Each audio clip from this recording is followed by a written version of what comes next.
मसीह यसु के नाम में सबको सलाम। आज हम अब्दिया की किताब उसका पहला बाब और उसकी तीसरी और चौथी आयत के बारे में सीखेंगे। खुदावंद के जिंदा कलाम में ये लिखा है, ऐ चट्टानों के शिगाफों में रहने वाले, तेरे दिल के घमंड ने तुझे धोखा दिया है। तेरा मुकान बुलंद है और तू दिल में कहता है, कौन मुझे नीचे उतारेगा। खुदावंद फरमाता है, अगरचे तू औकाब की मानंद बुलंद परवाज हो और सितारों में अपना आशियाना बनाए, तो भी मैं तुझे वहां से नीचे उतारूंगा। खुदावंद के जिंदा कलाम के पढ़े और सुने जान में खुदा की बरकत हो, आमीन। मेरे अजीजों, हमने पहली और दूसरी आयत में यह सीखा था कि पहली आयत में खुदा अब्दिया को रोया दिखाता है और उसको यह खबर देता है कि ये पेशन गोई कर कि खुदा की तरफ से एलची जो है वो रवाना कर दिया गया है कौमों और कबीलों की तरफ, और खुदा बनी अदूम को जो है वो हकीर करने वाला है, उसको जलील करने वाला है। और अगर हम तीसरी आयत पर गौर करें तो इस आयत में हमें जो है वो अदूम की तकब्बर और उसके गरूर की वजह नजर आती है। जिस वजह से अदूम इतना तकब्बर और गरूर करता था, उसकी वजह हमें यहां पे नजर आती है। खुदा कहता है कि ऐ चट्टानों के शिगाफों में रहने वाले, तेरे दिल के घमंड ने तुझे धोखा दिया है। मेरे अजीजों, जो अदूम की कौम थी, जो अदूम की नस्ल थी, अगर मैं इसके बारे में बताऊं तो ये हकीकी तौर पर एसाव की नस्ल थी। एसाव जो कि अदूमी भी कहलाते हैं, ये उसकी नस्ल थी। और जिन पहाड़ों पर इनका बसेरा था वो सुर्ख रंग के पहाड़ थे, जो कि जिनकी ऊंचाई बहुत ही ज्यादा थी। और वो इतने ऊंचे पहाड़ थे और इतने वसी थे कि दूसरे जो कौमें थी या दूसरी जो कबीले थे, वो जब भी इन पर हमला करने के लिए आते तो ये पहाड़ के ऊपर ही पहले से वाक़या होते थे। इनका बसेरा पहाड़ों के ऊपर था और पहाड़ों के ऊपर ही इन्होंने जो अपना रोजमर्रा जिंदगी की जो जरूरियात थी, जैसा कि पानी और खुराक, उनका सारा इंतजाम इन्होंने पहाड़ों के ऊपर जब वो किया हुआ था। इसलिए ये सोचते थे कि ऐसा कौन है जो हमें आकर मार गिराए। और वो ये गरूर करते थे कि दुनिया में कभी किसी के अंदर ये मजाल ही नहीं कि कभी कोई आकर हम पर हमला कर ले या हमें जेर कर ले।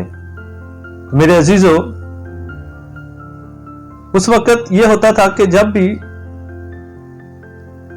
कोई एक मुल्क किसी दूसरे मुल्क पर हमला करता था तो वो सबसे पहले उसका गहराव करता था। लेकिन जो बनी अदूम थे, ये इस तरह की लोकेशन पर थे कि इसका गहराव करना भी नामुमकिन था, क्योंकि इन्होंने अपने सारे इंतजामात ऊपर बखूबी किए हुए थे। और ऊपर ही इनके पास सारा एक पानी का जो है वो एक पूरा सिस्टम था, और इन्होंने वहां पे हौज बना रखे थे जहां पे ये बारिशों का पानी जमा कर लेते और जिनको वो बाद में जो अपने आपाशी के लिए इस्तेमाल करते थे। और इसलिए इनके दिल जो थे वो गरूर और तकब्बर से भरे हुए थे। और इसके साथ इनकी जो गरूर की वजह थी वो ये थी कि ये सोचते थे कि हमारी हुकूमत तो इतनी बड़ी है, अरब से लेकर बसरा तक के जो इलाका है वहां तक इनकी हुकूमत जो वो फैली हुई थी।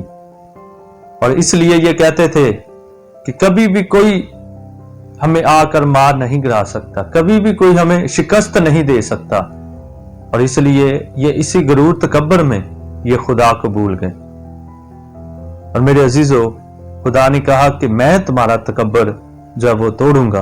और खुदा फिर उनको कहता है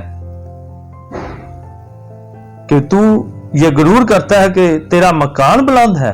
बेशक उनका मकान बुलंद था, वो जिस पहाड़ के ऊपर रहते थे, वो जिस लोकेशन पे थे, इसमें कोई शक नहीं, तो वो बहुत बुलंद था, उसकी ऊंचाई बहुत ज्यादा थी, उसकी लोकेशन ऐसी थी कि कोई भी उस वक्त की मजबूत से मजबूत फौज भी आकर इनको शिकस्त नहीं दे सकती थी। लेकिन मेरे अजीजों, खुदा इनके बारे में क्या कहता है? खुदा कहता है कि खुदावंद फरमाता है, अगरचा तू उकाब की मानंद बंद परवाज हो तो क्या, और सितारों में अपना आशियाना बनाए तो भी मैं तुझे वहां से नीचे उतारूंगा। मेरे अजीजों, अगर हम खुदा के इन अल्फाज पर गौर करें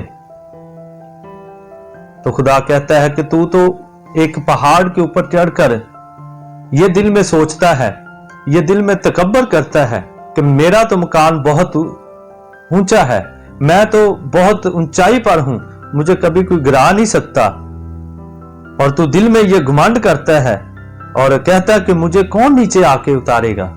लेकिन मेरे अजीजों, खुदा कहता है कि तू अगर उकाब की मानद बंद परवाज भी हो जाए, तो अकाब की तरह आसमानों में भी उड़ना शुरू हो जाए, और इससे भी बढ़कर अगर तू सितारों में अपना आशियाना जाकर बना ले तो भी मैं तुझे वहां से नीचे उतारूंगा। मेरे अजीजों, खुदा के ये अल्फाज हमें ये सिखाते हैं कि हम खुदा की कुदरत से, खुदा के हाथ से बचकर कभी भी कहीं भाग नहीं सकते। और मेरे अजीजों, खुदा ने वाकया ही, अगर हम जब हम आगे बढ़ेंगे तो सीखेंगे कि खुदा ने किस तरह बनी अदून को फिर उस पहाड़ों से जो है वो मार गिराया, और खुदा ने उनको ऐसा तितर बितर किया, ऐसी उनको बर्बाद किया कि आज तक उनका नाम नहीं मिलता। तो मेरे अजीजों, बाज़ औक़ात हम भी अपने दिल में घमंड करते हैं, हम भी अपने रुतबे की वजह से, अपनी किसी दौलत की वजह से, या अपनी किसी अक्लमंदी की वजह से हम अपने आप को बड़ा समझते हैं। लेकिन मेरे अजीजों, खुदा का जो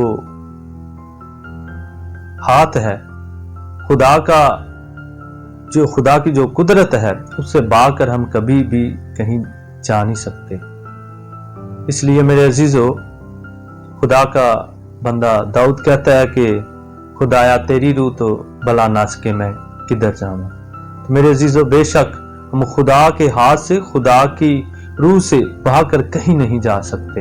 मेरे अजीजों, बेशक इंसान हमारा कुछ नहीं कर सकते, लेकिन मेरे अजीजों, हमें हर वक्त अपने खुदा के खौफ में रहना है, हमने उसका खौफ मानना है, उसका डर मानना है, क्योंकि इस दुनिया में वो कुल मुख्तियार है, वो कुदरत वाला है, और हम इंसान होते हुए किसी बात पर, किसी अपनी खूबी पर, अपनी अक्ल पर हम घमंड नहीं कर सकते। क्योंकि मेरे अजीजों, खुदा को ये वाहद ऐसी बुरी चीज है जिसे हम घमंड कहते हैं, जो तकब्बर है, जो गरूर है, ये खुदा को इंतहाई जो है वो नापसंद है। क्योंकि मेरे अजीजों, इंसान खुदा के हजूर में, या इंसान अपने दिल में घमंड करता हुआ अच्छा नहीं लगता, क्योंकि ये तो नाचीज है, ये खालिक नहीं बल्कि मखलूक है। तो मेरे अजीजों, इसलिए हमें एज इंसान होते हुए, खुदा की मखलूक होते हुए, हमें कभी भी तकब्बर या गरूर या घमंड नहीं करना चाहिए, बल्कि हमेशा फरोतनी और हलीमी के साथ ही जिंदगी गुजारनी चाहिए। खुदा हमें आज के कलाम के वसीला से बड़ी बरकत दे। आमीन।